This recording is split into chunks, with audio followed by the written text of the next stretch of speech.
The Open Therapy Institute is addressing bias in mental health care.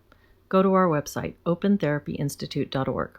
We have CE credit workshops about overlooked issues in the field. You can go to our workshop page and register now and become a member. And for those looking for a therapist, we match people with someone who's highly skilled and truly open. Just contact us through the contact page on the website or email us at info@opentherapyinstitute.org. Hi, I'm Leslie Elliott Boyce, and I'm speaking with Andrew Hartz of the Open Therapy Institute.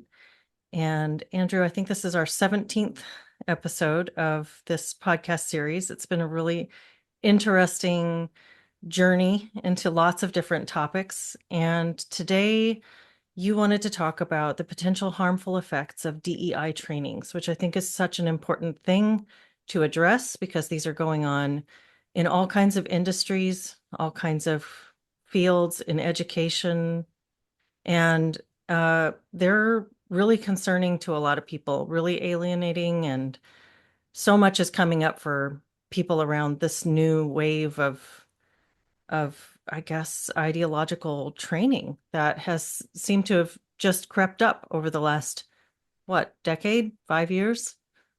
So Well, it's interesting because there were kind of like proto social justice things that I had to do in the past, and sometimes those could get really weird.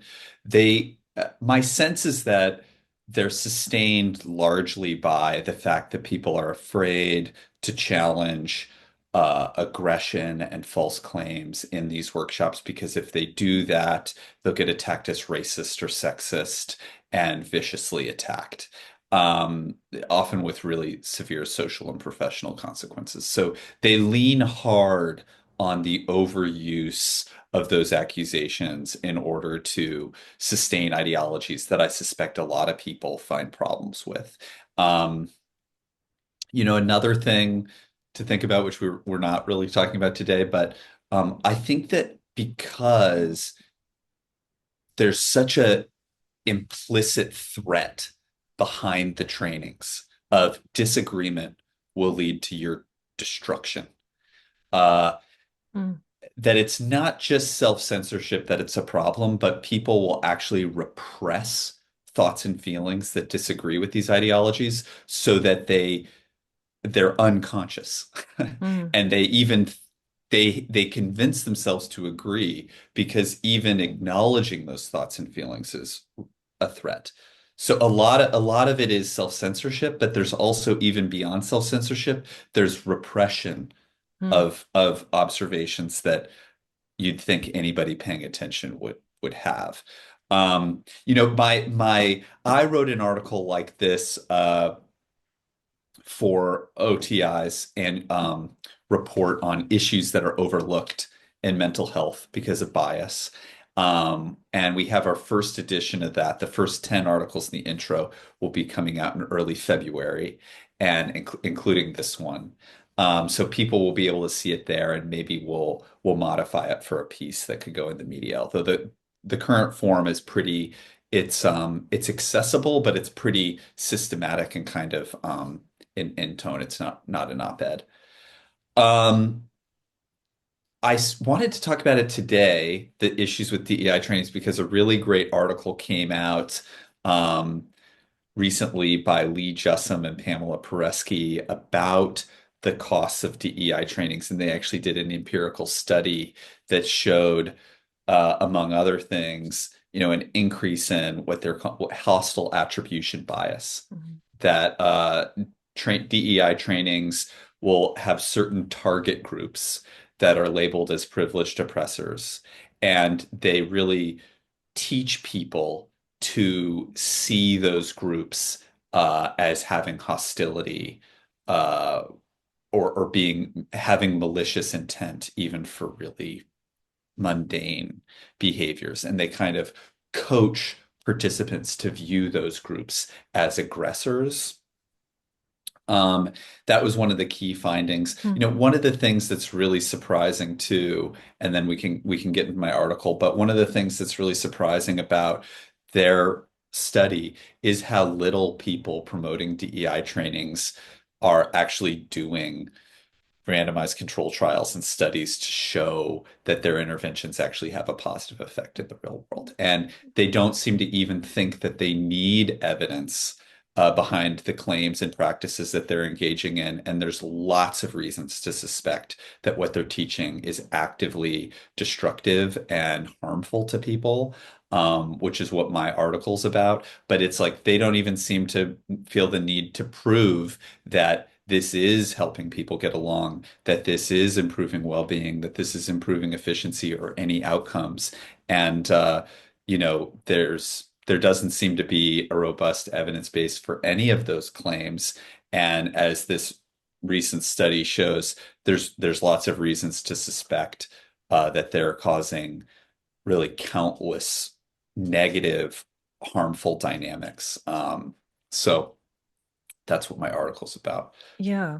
I'd like to get into that and hear more about that, but that's one of the things that really when I think back to my own experience with this, when you talk about proto DEI trainings, I think about Yeah.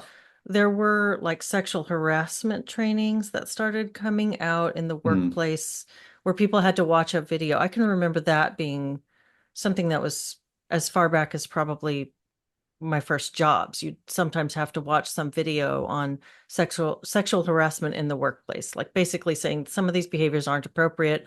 Okay, you understand that, right? And so you've watched the video, they can check the box. So maybe some element of this has been there for quite a while, but it when in my own experience, the DEI training that I received was a class in a graduate program. When I was in my counseling program, I didn't recognize it as a DEI training. I thought it was just a course that I was taking in my program. But right. after getting a greater sense of what's going on culturally and with this sort of this socio-political phenomenon that's occurring, this DEI thing that's happening in universities and corporations, et cetera, I now see that as a DEI training. And it stood out because of, in that program, it really stood out in part because of that lack of an evidence base. Everything else that we were presented as graduate students was very carefully explained. This is why this is important. This is why we study psychology in this way. These are the people who came up with these concepts, and this is how Right. they proved their concepts to be important. There's a lot of that when you're studying social sciences.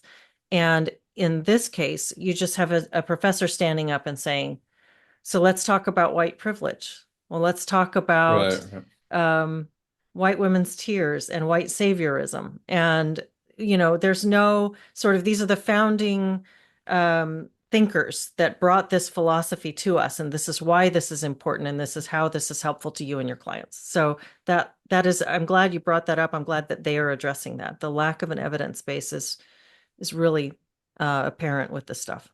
Yeah, and it's striking that there's that they don't even seem to necessarily be pursuing it. I I really disagree with the way most critiques of these programs are framed. Mm.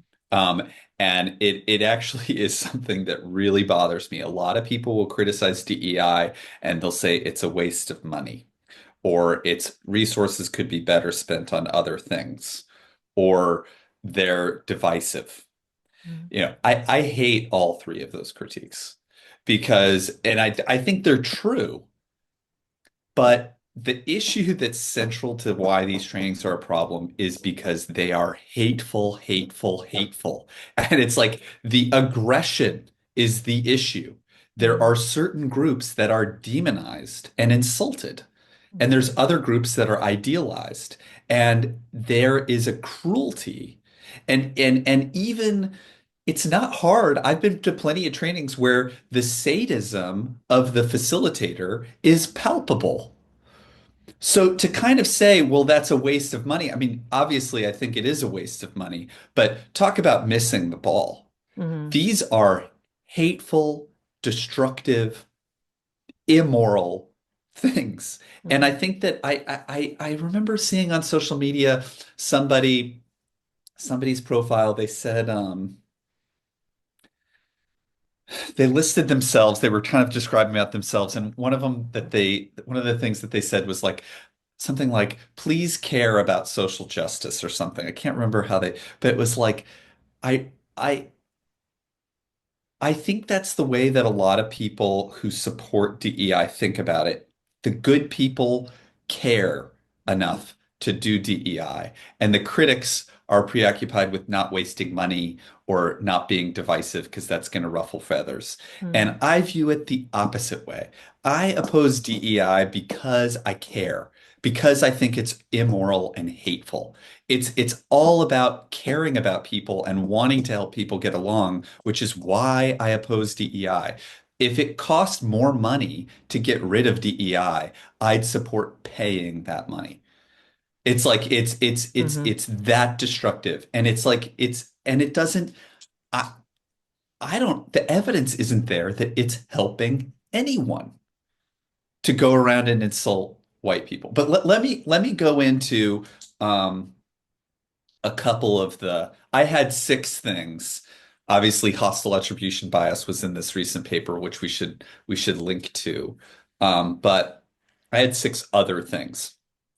The one that I'm most concerned about is the all or nothing thinking and the lack of dialectical thinking in these trainings. And it really occurs in two distinct ways. One is you'll never hear an alternate viewpoint. The viewpoint in favor of all the ideas presented, white fragility, toxic whiteness, white privilege, whatever it is, white tears, whatever, white rage, they use all of this language. There's never a discussion of an alternative viewpoint. It's hmm all or their side is obviously good, true, and virtuous, and there's not even a reason to mention that it's possible to disagree with this because it's inconceivable. That's pretty standard. The other way that the all or nothing thinking plays a role is in the all or nothing framing of demographic groups. And this could be with race or gender, where there are certain groups where you only say bad things about them, white people and men, basically. hmm And then there's other groups that you only say good things about. hmm And and the good groups get praised and celebrated, and they're strong, noble, righteous, and beautiful, and the bad groups are sinful, fragile, ignorant, narcissistic, and toxic. And the good groups need to be praised and celebrated. The bad groups need to be dismantled and abolished and discriminated against. And that all or nothing framing of groups is so central to everything else that happens in these trainings. If there was a little bit of maybe there's one thing that's positive about one cultural dynamic in European cultures that has value, give one or two. Maybe there's one or two negative things in another group. And maybe, and not just to say, well, the anything positive about white people is a result of them being racist oppressors, and anything that's negative in other groups is just a result of white people being racist. It's actually talking about the groups as having positive and negative trends that are each related to them, and not just attributing everything bad to white people and everything good to the other groups. If they couldn't do that, I think the rest of the stuff in the trainings would be harder to sustain. The second one, and then I'll pause before getting to the next four. The second one that I'm most concerned about is what I said at the beginning, which is the aggression. hmm And, white tears, white rage, they're short phrases that pack a ton of hostility in them. hmm The comment of white rage, it's like it basically says that if white people are angry about anything, it's invalid because they're narcissistic and privileged and dumb and immoral. You communicate a lot in two words. White tears says white people's empathy is worthless and narcissistic, and it's so invalidating. And there's such a cruelty and a hatred that's obvious within those hmm insults. I Toxic whiteness, white narcissism, whiteness is parasitic condition. That there are so many examples of a normalized demonization of white people that has an obvious malicious sadistic quality to it. hmm And hmm I think I would say institutions that enable this to happen without doing anything about it, or if they fund it, or if it's like they should not underestimate how much the presence of one talk like this is going to discredit their institution, and how much the trust and the support for institutions is just wiped out when you allow that type of aggression to happen. It's obviously immoral, it's destructive, it doesn't help anyone, it's ignorant, it doesn't improve anything. I mean, and it's just cruelty and it's hateful. I I'll say one other thing and then I'll pause, but it's another term that another concept that I've grown to dislike is the idea of virtue signaling. Mm. And the reason why I don't like it is when I think of what virtue signaling is, I would think of somebody who gives a lot of money to children's cancer research and then brags about it. They're doing something virtuous for self-gain. Mhm. I don't know that that's the worst thing in the world. If you're really doing something virtuous, it's like, yes, it's in poor taste to brag about it, but you're really doing something good, and that's good too. So I have mixed feelings about that. When people were talking about virtue signaling, they were often referring to anti-white racial aggression or anti-male aggression. And these aren't virtuous behaviors. They were some of the most disgusting, ignorant, and immoral behaviors people can engage in, which is just bald-faced bigotry and hostility. Mhm. And they were doing it to aggrandize themselves, but there wasn't any virtue in what Mhm. was being advocated for. It wasn't nice, it wasn't constructive, it wasn't smart, it wasn't insightful, it wasn't accurate. And I think it just that's what kind of bothered me about the virtue signaling concept. If you're doing something that's genuinely good and you want to brag about it, that to me sounds like virtue signaling. I have mixed feelings about it. On the other hand, insulting people for their race and advocating that they get abolished and destroyed, I mean, that's how is that virtue signaling? That's just disgusting behavior for self-gain, and I don't think there's the slightest bit of virtue in it. It's allegiance signaling more than anything. It's allegiance to this particular socio-political group. And the anti-racism is it's sort of like the excuse for the cruelty and the sadism in in order to be virtuous in this anti-racist way. This is like, I'm willing to sacrifice all of these people for this thing. So it's our Yes. virtue is destroying this other group in order to lift up this group because they're so wounded that this is the only way to help them is by putting all these other people down. So it's a very strange perversion of a virtue. Well, they're becoming exactly like what they claim to be Exactly. against. Exactly. Exactly. Yeah. Uh, Yeah. and there is this, I think we might have talked about this in other podcasts, but there is this double meaning of the word justice. The social justice is a term worth reflecting on, and justice has two pretty distinct connotations. One of them is like Plato's ideal of justice, that it's about balance and fairness. Mhm. And the other idea is I'm getting justice on you. Mhm. And when you go out and you get justice on them, you kill them and you Mhm. torture them. And there is this vindictive, it's his mask for sadism. It's Vengeful. Yeah. I feel wrong, so I can do whatever I want to you, and that's Mhm. justice. And people commit the worst atrocities in humanity in that false sense of justice. Yeah. And it's obvious that that's what social justice has become as a movement, um, is become a hate movement, and a sadistic, immoral hate movement. And I think you most palpably so not to just fixate on the aggression, but the all or nothing thinking and the Mhm. aggression are the two biggest problems with these Yeah, trainings. the all or nothing thinking, when you're talking about that, I like the way that you framed that.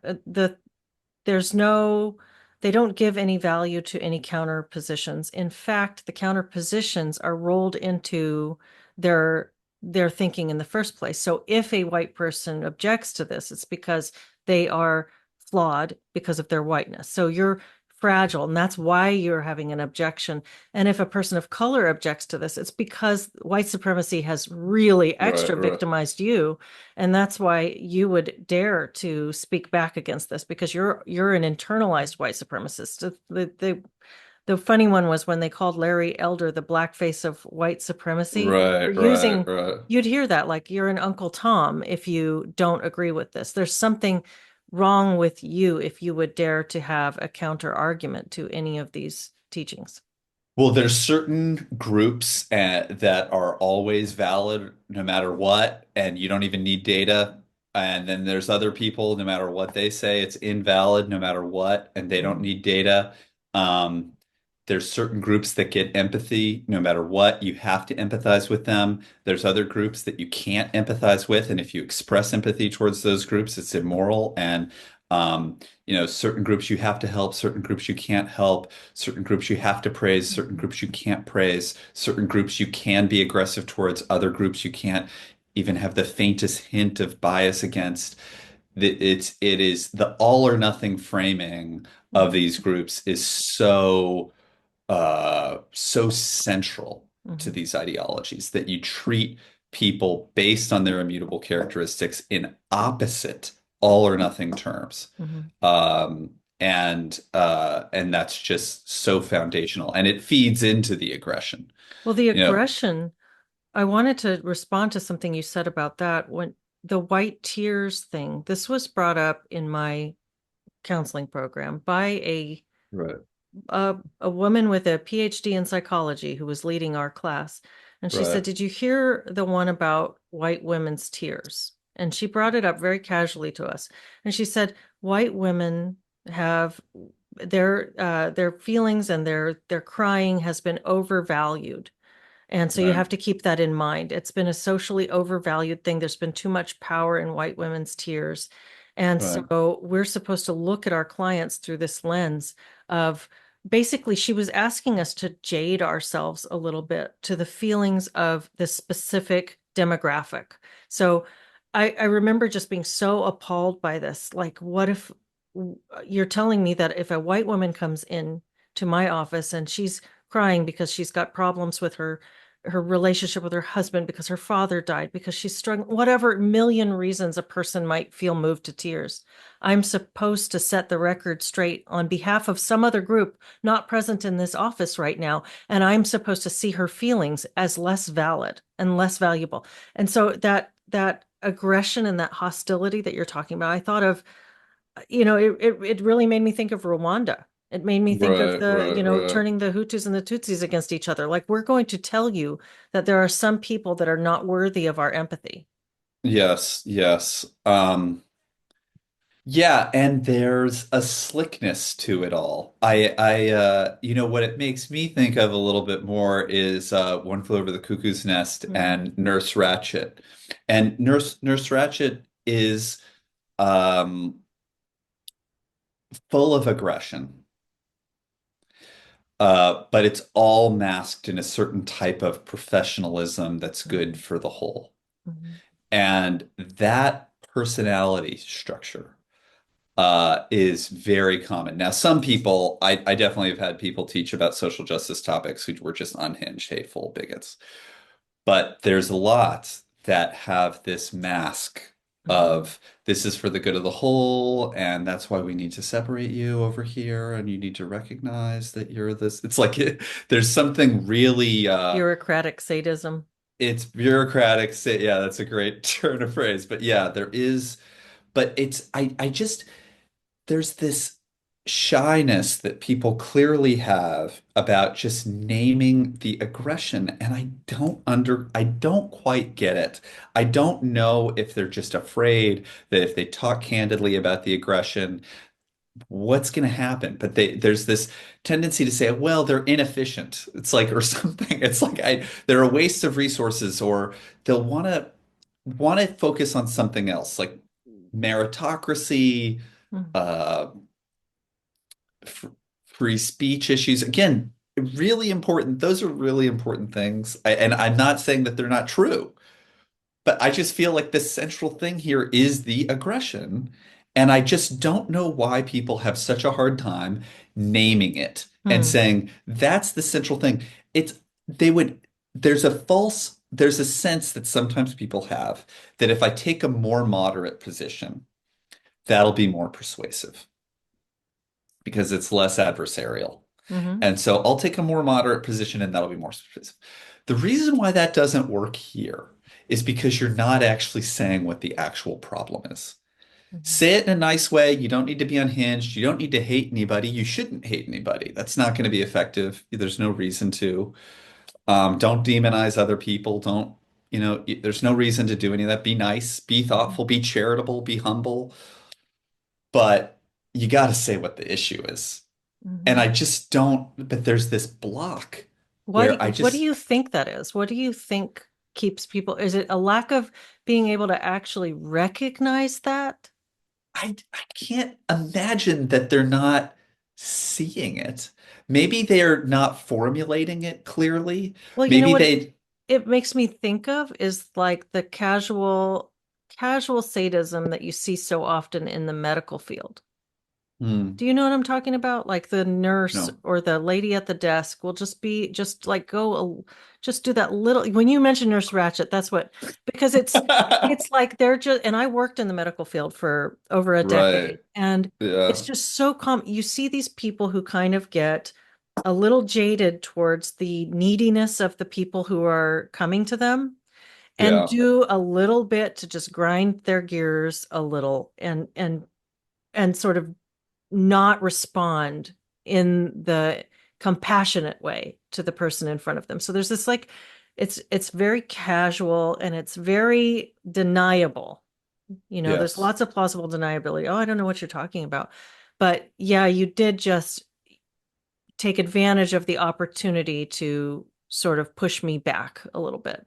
You see it all the time in some fields. You see it in like the administrator, it's classic like secretary at the school office behavior Right. where she just will, and the DMV, all of these places where you see this very casually sadistic, not very aggressive or hostile, always with plausible deniability.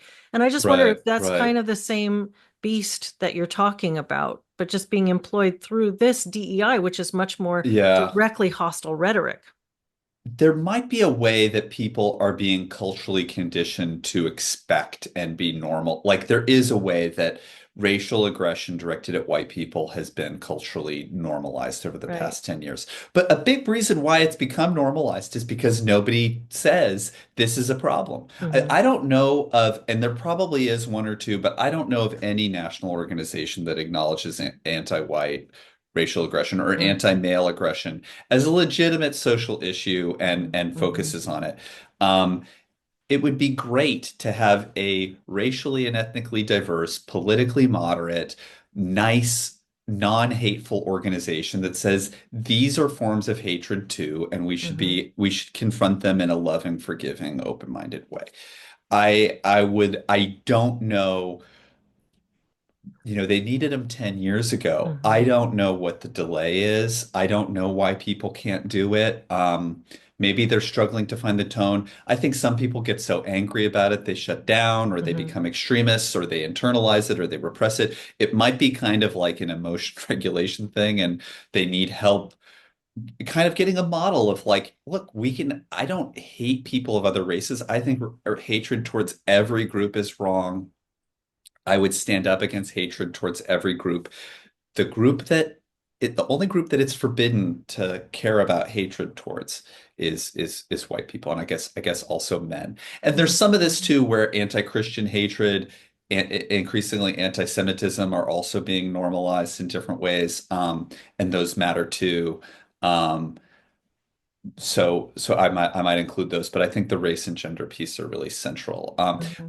One reason that's very important about why this has been normalized, I think, is because a lot of the anti-white racial aggression is coming from white people. Hmm. And that really throws people off. It's much harder. They kind of feel like, well, can I even call that anti-white racial aggression if it's coming from white people? The answer is yes. The Hmm. answer is yes. You can, because it is.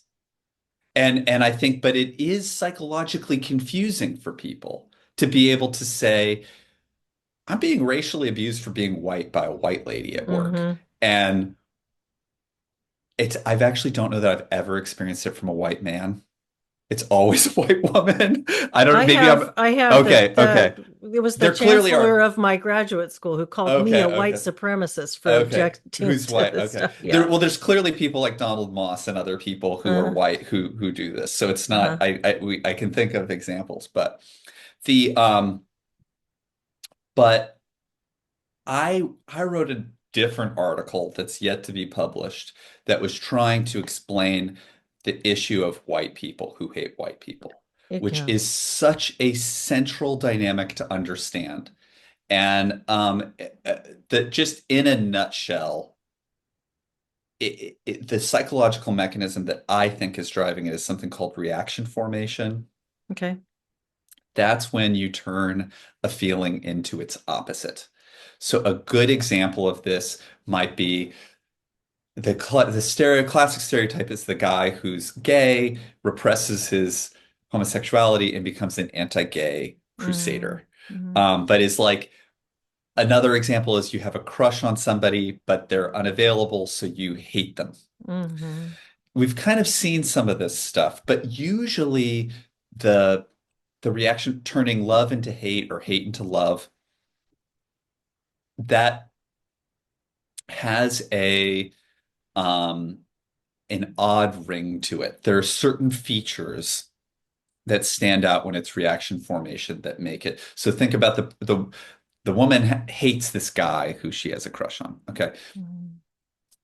There's a way where she's really preoccupied with this person so that she's always thinking about him. She hates him in a weird way that might reveal her true feelings. Like he thinks he's so hot. He just thinks he's it's like she'll kind of like say things that kind of reveal that she is attracted to him. Um, and the aggression can have this counterproductive feature to it as well. Mm-hmm. So her resentment to him brings them closer and entangles them together and like enmeshes them. And it's not like distancing them and actually staying away from, but it's like, so there's these different Mm-hmm. features of it being an odd tone, revealing your true feelings, and being counterproductive. I would say those are three really big telltale signs of reaction formation. They're all present in most white people who hate white people. Just to hit back the weird tone of it, uh, the revealing their true feelings. I mean, how many white people say showing up on time? How many of the white people who express hatred towards white people will say showing up on time is a white trait, Mm-hmm. and math ability is racist to care about, or they'll just say things, or voting. If black people can't get an ID. Shoplifting needs to be legal because black people are like, it's like they're trading in the worst anti-black stereotypes for their anti-racism. And if you really get into this literature, like there's this whole theme of whiteness being this really intoxicating drug. Mm. This is like something that comes up in the literature about how Weird. good it feels to embrace your whiteness and how hard you have to fight against it because it feels so good. It's so weird. That is And super like, weird. but and what is everything they do? They push white people towards to giving up on diversity, giving up on social justice. They push people away from concern about these issues. They also engage in policies that they mostly hurt black people, getting the police out of black neighborhoods, and like uh, other kinds of actions that hurt black people. So you look at what they're doing and everything that they're doing is counterproductive. It has this bizarre tone that trades in stereotypes that are very bad towards black people, that Mm-hmm. idealize whiteness in a Mm-hmm. weird way. And it just has that ring. And I think it's as race intensifies Mm. and it's socially unacceptable to say anything positive about white people or to confront Mhm. anti-white hate, it makes it more likely that people are then going to repress those feelings and develop a reaction formation. So Mhm. there's this potential spiral Mhm. where normal positive feelings about your history and culture are unacceptable. So you turn them into the opposite, and then it kind of becomes this spiral of reaction formation and demonization of white people. I think it's a it's a hypothesis, it's a Mhm. theory. I don't have data for it, but I think it's a very strange dynamic that is worth thinking about and studying. But I think that the presence of it really derails people from being able to confront these problematic ideologies. That they kind of see white people clearly demonizing white people and expressing so much aggression towards them, and it makes it harder to just say Mhm. this is this is just hateful bigotry and to respond assertively. That's really fascinating. I'm really intrigued, and I'd like to hear more about that when your article comes out. I want to read that. I also wonder if there's some of the sort of a minority worship going on here, like uh especially in America, we have people are so uprooted from heritage. I mean, everybody is. If you've been in America Right, for a long time, if your family's been here for generations, then it's kind of hard to hold a sense of your lineage and whatever your cultural right, ancestry is. Chances are you're rather detached from it. We call ourselves Heinz 57 all the time, and people are from all kinds of places. They don't know what they are. So mm, white kind of loses its meaning. White is a meaningless term for people. It's not, I'm not Italian, I'm not Irish, I'm not whatever. I'm just white. right, And right, right, that's sort of that's I think in terms of culture, it puts people in sort of a vulnerable position. Like, I don't have roots. Who am I to feel anything about what I am? And then we have this educational program that comes through the schools, that comes through this DEI stuff, that just comes through media and culture in general, that uplifts the minority as somebody who really does have a story. This person, this right, group of people, they really do have heritage, and it was heritage that was taken from them. And who are you? You're just what even are you? You're not worth looking at right, as a cultural entity. You're just a consumer. But here are these people who have been greatly victimized and right, did have a culture that they could have been in touch with if it weren't for you. And so I think that there's an infantilizing and a like noble victimhood myth that goes along with the minority schema in the US anyway. And and this is where the virtue signal comes in. Like, if you are, what are you but a worthless consumer with no backstory. And just for your own selfishness, you take from these people who really do have something. So lay yourself down and prostrate yourself at their feet, lift them up. And this is your virtue, by laying yourself down. And what you're supposed to do is then also reach out and pull the other ones like you down so that we can all lift them up. And I kind of see right, this as right, almost a right. minority worship culture. Well, I would say a couple of things. So the first Mhm. thing is I think that there is like basically like there is a European American culture. Um it's basically like even though it's not the majority of the country, there is like an Anglo-American Protestant tradition that's modified over time that I think has all the features of culture.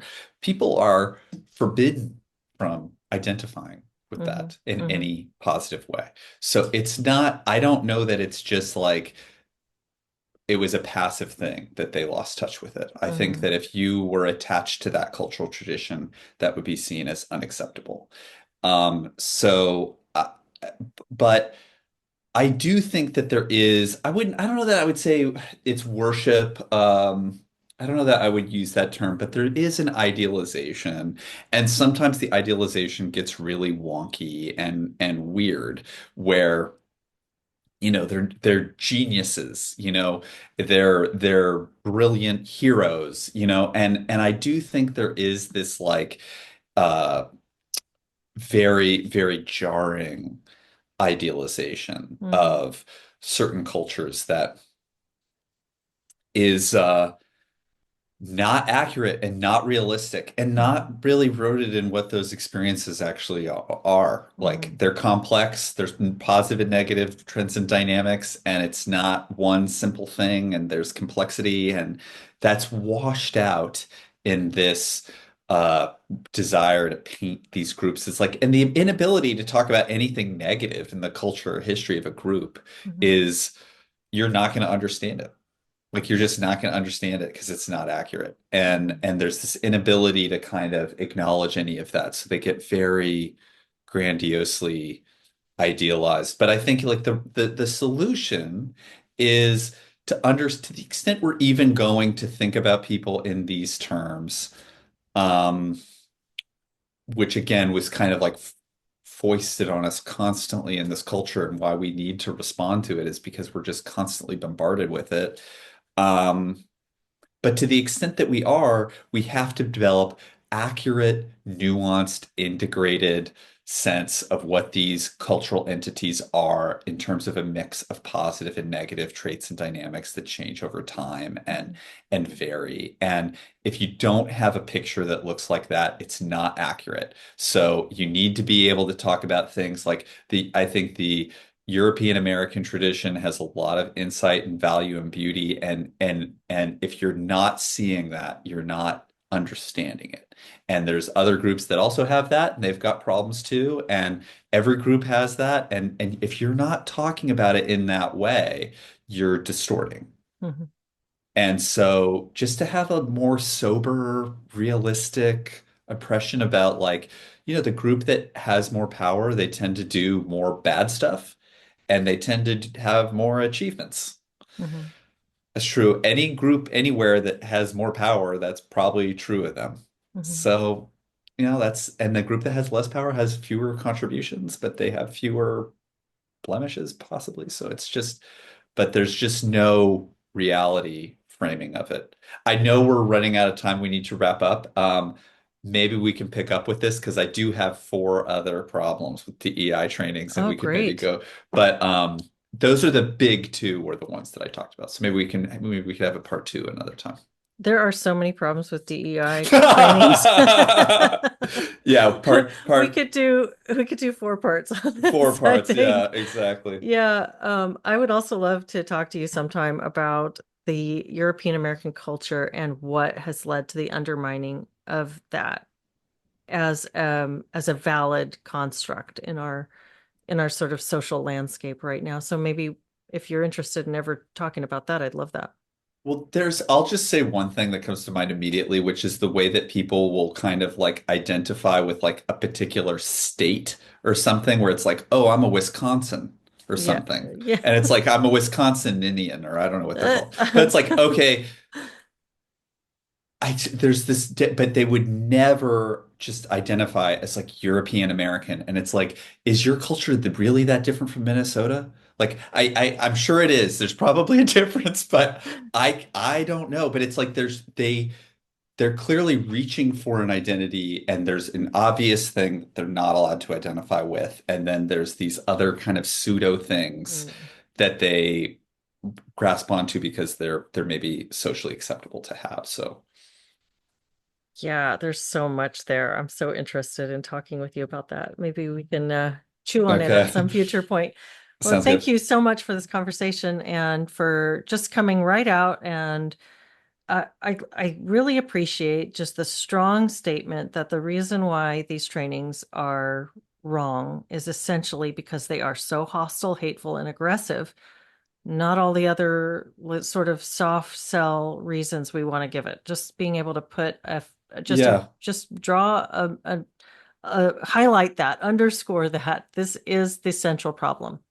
And I do think the all or nothing framing of it is a good way to show why that aggression is distorted and destructive because they don't say positive things about white people. They don't say negative things about other groups. It is this all or nothing framing that's behind the aggression. That's a very effective way to highlight that these are obviously distorted and obviously dysfunctional.